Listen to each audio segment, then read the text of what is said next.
কিসে রাসেল ভাই কিসে মে তুমি মুখ শুনদা হ আলো তো কেজির কিসে কোন আপনার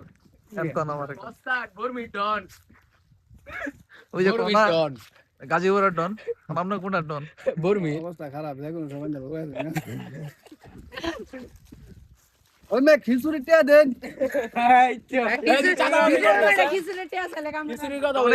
অনেকে সাদাবাজি করে নাকি ডন তো টাকা দেয় না চাঁদাবাজি না তো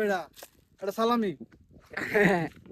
এটা কোন প্রেক্ষিতে কোন প্রেক্ষিতে আপনি আসছেন আপনার চাকরি করেন আমরা বেকার ঘুরতেছি টাকা পয়সা নাই এই মুহূর্তে আপনার কাছে চাইছি আপনি দিবেন আমরা দোয়া করবো আপনার জন্য আচ্ছা এটা হইব না এই যে ছোট বাইনচারি আছে আপনার বাইস্তার আছে সব বসে হয়েছে ওই যে এটা আমার ছোট ভাই শিমুল হ্যাঁ শুনছে যে কাকা আইসা খিচুড়ি খাওয়াবে এই জন্য সকালে নাস্তা করে নাই এটা ঠিক নাস্তা কখনো করেনি আর কিছু কইবেন মানে কাকা এখন মামা কাজের কথায় আসি আপনার মুখটা খুলেন আনকি খিচুড়ি মুখটা খুলেন। হইব নাকি মুখ থাক সমস্যা নাই বয়স চলতেছে হ্যাঁ আমরা টাকা দেন আমরা খিচুড়ির অ্যারেঞ্জমেন্ট করি রাতের বেলা ফাঁকামু এই যে মনে হয় সুন্দর হ্যাঁ। নদীর পাড়ে বৈশা হ্যাঁ, হেমেল হাওয়া এখানে বসে খিচুড়ি খামু শীতের দিন ইনশাআল্লাহ। আগুন জ্বালায়া। ঠিক ইনশাআল্লাহ আছে এই যে ইনশাআল্লাহ কাকা ইনশাআল্লাহ ঠিক আছে ইনশাআল্লাহ ওকে এই কথা